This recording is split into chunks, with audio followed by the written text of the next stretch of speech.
Mesdames et messieurs, je vous remercie pour votre présence ce matin. C'est l'occasion pour moi de partager avec vous quelques convictions que porte l'enseignement catholique, à commencer, mais cela ne vous surprendra pas, par la conviction selon laquelle l'avenir du pays se joue sans doute d'abord dans l'avenir de son école. Dire que l'avenir du pays se joue d'abord dans l'avenir de son école, cela suppose d'oser penser la complexité et de sortir des schémas binaires comme des formules à l'emporte-pièce. Cela nécessite de ne pas se complaire dans la déploration, mais de s'appuyer sur tout ce qui se vit de fécond. Et puis cela nous invite à nous rassembler autour d'un véritable pacte éducatif. Nous rassembler autour d'un véritable pacte éducatif, c'est bien pour cette raison que l'enseignement catholique a choisi de s'exprimer à la veille des différentes consultations électorales qui nous attendent.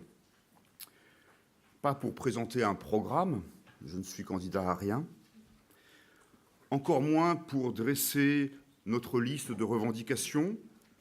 Nous nous situons dans une recherche de bien commun.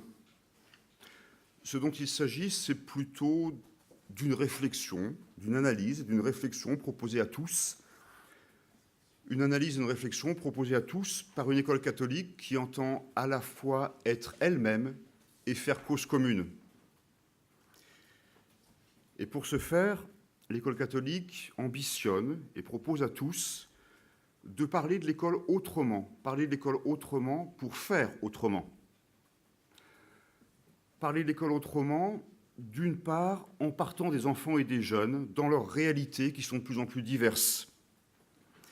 Et donc, en choisissant de privilégier les questions de pédagogie et de formation, en vertu du principe selon lequel la pluralité des pratiques constitue le gage le plus sûr d'une égalité véritable. Parler de l'école autrement, d'autre part, en déduisant que le système scolaire doit se penser au plus près des élèves, au plus près de cet impératif de pluralité, ce qui suppose de l'organiser, le système, selon des critères de souplesse, de liberté, de responsabilité de ses acteurs. Parler de l'école autrement, enfin, en insistant sur la nécessité de changer radicalement de méthode politique. L'heure n'est plus à la réforme venue d'en haut, elle est plutôt, me semble-t-il, à la multiplication des initiatives locales réellement portées par les équipes. Fondée sur le principe de subsidiarité, une telle approche semble en effet aujourd'hui la seule à même de concilier ambition et pragmatisme, vision d'ensemble et incarnation de terrain. Alors le document que nous communiquons, que nous rendons public aujourd'hui, se fonde sur cette vision des choses, le document que vous avez, qui se complète par, exactement sur le même modèle, la contribution spécifique de l'enseignement agricole catholique rassemblé au sein du CNEAP, exactement sur le même modèle. Ce document, il s'organise de la manière suivante. Une première partie qui est consacrée à la mission d'éducation, des pages 7 à 11, pédagogie et programme, parcours de formation, acteurs de l'éducation. Voilà. C'est très délibérément que nous choisissons d'entrer par la porte de la mission d'éducation et par les questions pédagogiques. Et puis, en déroulement logique, une seconde partie qui en tire les conséquences en termes d'organisation du système éducatif, ce sont les pages 13 à 17, autonomie, déconcentration ou décentralisation, enseignement privé, budgets et moyens. Pour clore le document, une conclusion qui porte sur le triptyque objectif, performance et évaluation à la page 18. À chaque fois, vous l'observerez, ou vous l'avez déjà constaté, le même schéma. D'abord, l'exposé de nos convictions, exposé suivi des pistes que nous proposons pour avancer. Je me permets de vous inviter à ne pas vous cristalliser sur telle ou telle de ces pistes considérées de manière isolée. En effet, chacune d'entre elles ne prend sens que dans ce qui constitue, je l'espère, la cohérence d'un raisonnement global. Et c'est bien cette cohérence qui donne sens, qui éclaire chacune des pistes que nous mettons en avant. Alors, si vous le voulez bien, je vous propose une lecture cursive, non exhaustive, je vous rassure, de manière à entrer ensemble dans ce document de contribution de l'école catholique à la réflexion du pays sur l'avenir de son école. Première partie, donc, pour une école qui fasse place à la diversité des enfants et des jeunes, différenciation pédagogique et décloisonnement des filières. Reportons-nous page 8, si vous voulez bien. Page 8 qui synthétise en quelque sorte l'essentiel de notre réflexion. J'en lis juste quelques extraits. Les élèves sont en droit de recevoir un héritage de culture et de connaissances, les clés d'une compréhension du présent et une formation ouverte sur l'avenir. Les parents, comme la société, attendent de l'école qu'elle joue son rôle, qu'elle soit le lieu de la transmission des savoirs et du patrimoine culturel commun, et en même temps qu'une ouverture sur l'universel. L'école doit être un lieu où les jeunes sont heureux, construisent leur personnalité et s'approprient un socle de vie commune. Et la conclusion de cette page 8 est la suivante. Nous mettons en avant ce que nous appelons deux impératifs éducatifs. D'une part, un impératif d'exigence, parce que l'exigence permet de garantir le respect et la confiance dans l'école, dans ce qu'elle est et dans ceux qui la font. Et d'autre part, un impératif d'audace, parce que l'audace ouvre la porte à l'imagination, à la richesse des pédagogies différenciées, aux solutions innovantes au plus près des besoins, au parcours de formation adapté à chaque élève et à sa personnalité unique. D'où, de manière, me semble-t-il, logique, une première approche consacrée aux questions de pédagogie et de programme. Vous la trouvez à la page 9. Point saillant de nos convictions, au milieu de cette page 9. Pour s'adresser aux élèves dans leur diversité, les méthodes pédagogiques doivent être différenciées et collaboratives. C'est pourquoi les programmes, tout en gardant leur fonction de cadre de référence, gagneraient à être définis de manière brève et simple. En résulte un certain nombre de pistes de réflexion et de travail. Je ne les énumère pas toutes, bien évidemment. Quelques exemples qui ne sont que des exemples. La seconde, autoriser plus de souplesse, y compris horaire, au cours de chaque cycle, pour permettre aux élèves de s'approprier le socle commun à des rythmes différents. La troisième, promouvoir une flexibilité concertée dans l'utilisation des heures d'enseignement pour favoriser la capacité d'adaptation des équipes pédagogiques aux besoins des élèves. Vous voyez, à chaque fois, la volonté de mettre en avant une pédagogie de proximité et de différenciation. Même logique, page suivante, page 11, autour de l'assouplissement, de la notion d'assouplissement des parcours et de décloisonnement des filières. Nos convictions, les réussites des élèves sont plurielles, il faut décloisonner les voies de formation. La formation et l'épanouissement de l'élève constituent le cœur de la mission de l'école qui va bien au-delà de la seule perspective du diplôme. C'est pourquoi les parcours doivent s'organiser dans un cadre moins figé, assouplissement des rythmes des apprentissages, cursus plus modulaire, évolution du modèle de la classe, mixité des filières, croisement des logiques de certification et de diplôme. En résultent diverses pistes pour avancer. Je pointe par exemple la première, débuter le parcours de formation à 3 ans en abaissant l'âge de l'obligation scolaire pour favoriser l'acquisition des fondamentaux, langage, fondamentaux de la lecture, base de mathématiques, première socialisation.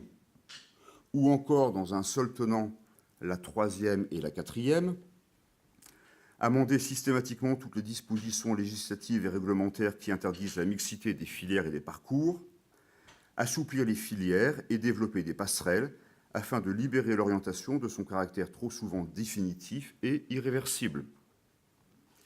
Bien sûr, tout ceci suppose l'engagement des acteurs de l'éducation sous la responsabilité des chefs d'établissement. Et quand je parle des acteurs, je pense non exclusivement, mais bien sûr prioritairement, aux professeurs. Page 11, les acteurs de l'éducation. La participation responsable de chacun à la vie de l'établissement, quelle que soit sa place, suppose que soit favorisé le décloisonnement et le partage de compétences entre les membres de la communauté éducative, membres dont les actions diverses sont menées au service d'un même projet. Un peu plus loin, au sein de cette communauté éducative, la mission et la compétence professionnelle des enseignants sont centrales. En résulte, là encore, toute une série de propositions pour avancer. D'une manière synthétique, vous observerez à la lecture que ces propositions se cristallisent essentiellement, encore une fois, sur le rôle central des professeurs dont je rappelle, on l'oublie trop facilement, qu'ils sont des cadres, et que toute notre réflexion vise à bien leur donner, à bien leur permettre de déployer cette responsabilité de cadre, à travers ce qui relève de leur formation, à travers la piste de travail de la possibilité de leur bivalence à certains niveaux de classe, à travers la nécessité impérieuse d'approfondir plus que jamais leur travail en équipe, à travers, bien évidemment, le déploiement de la diversité de leur mission, et puis, bien sûr, et ça n'est pas négligeable, à travers l'invitation à honorer leurs responsabilités et leur engagement par un niveau de rémunération accru. Donc, vous le voyez, l'essentiel pour nous se fonde d'abord sur les pratiques pédagogiques et sur l'adaptation de ces pratiques à la diversité croissante du profil de nos enfants et de nos jeunes. Sur cette base, et vraiment exclusivement sur cette base, se déploie la deuxième partie de notre document. Afin de faire vivre cette école de la différenciation et du décloisonnement, il nous semble nécessaire de penser le système à partir de l'établissement, dans une logique de subsidiarité et de responsabilité. Ce sont les points mis en avant dans le préambule de cette partie. Vous le trouvez à la page 14. Permettez-moi d'en lire quelques passages. Les élèves sont tous différents, les établissements le sont aussi. Cette pluralité appelle une organisation du système éducatif plus souple et plus diverse. La liberté et le principe de subsidiarité, qui laisse une large part à la responsabilité des acteurs de terrain, à l'initiative, à la flexibilité, en sont les clés. L'école française reste l'une des plus inégalitaires du monde. Pour y remédier, elle doit être en capacité de répondre aux réalités diverses des élèves, des établissements, des bassins de vie, des territoires. Notre système scolaire a donc besoin de pluralisme. Cela passe par l'autonomie des établissements et par une organisation moins centralisée. Le pluralisme scolaire n'est pas une option idéologique, c'est le choix d'une méthode. Une culture de la liberté, une pratique développée de la subsidiarité et de l'expérimentation, dans le respect, ça va sans le dire, d'un cadre commun. Tout cela peut apporter au système éducatif la diversité et la souplesse de fonctionnement dont il a besoin. Ce qui implique, la formulation est en gras quelques lignes en dessous, la nécessité de passer d'un pilotage par décret et par circulaire à une culture du contrat, une culture globale et générale du contrat. Donc, je l'ai dit, je le répète, au cœur du dispositif, à nos yeux, l'articulation entre l'établissement autonome et son territoire, les établissements autonomes et leur territoire, c'est tout ce qui est développé à la page 15. La vitalité du système éducatif suppose qu'il soit pensé et organisé à partir de l'établissement, à l'inverse d'une conception centralisée et descendante de l'éducation nationale. Autonome, l'établissement dispose d'une capacité à déterminer son projet propre et les modalités de sa mise en œuvre sous la responsabilité du chef d'établissement. Un peu plus loin. Depuis plusieurs dizaines d'années, l'école bénéficie largement de l'accroissement des responsabilités confiées aux collectivités territoriales. On constate aussi les premières avancées d'une déconcentration progressive des services de l'éducation nationale. Tout en veillant à ne pas créer de fractures territoriales, ces deux dynamiques méritent d'être amplifiées en confiant davantage de responsabilités à chaque niveau, en particulier aux échelons régionaux et académiques. L'action menée sera ainsi plus en phase avec les réalités des territoires dans leur diversité. Illustration concrète. D'un seul tenant, si vous le vouliez bien, la piste numéro 1 et la piste numéro 4. Numéro 1, attribuer à chaque établissement les moyens de son autonomie, notamment la pleine responsabilité du chef d'établissement, et une gestion de la dotation horaire réellement globale et autonome. La quatrième, développer les pratiques contractuelles dans les relations entre établissements scolaires et territoires, projets et contrats territoriaux de ville ou ruraux. Ça fonctionne ensemble.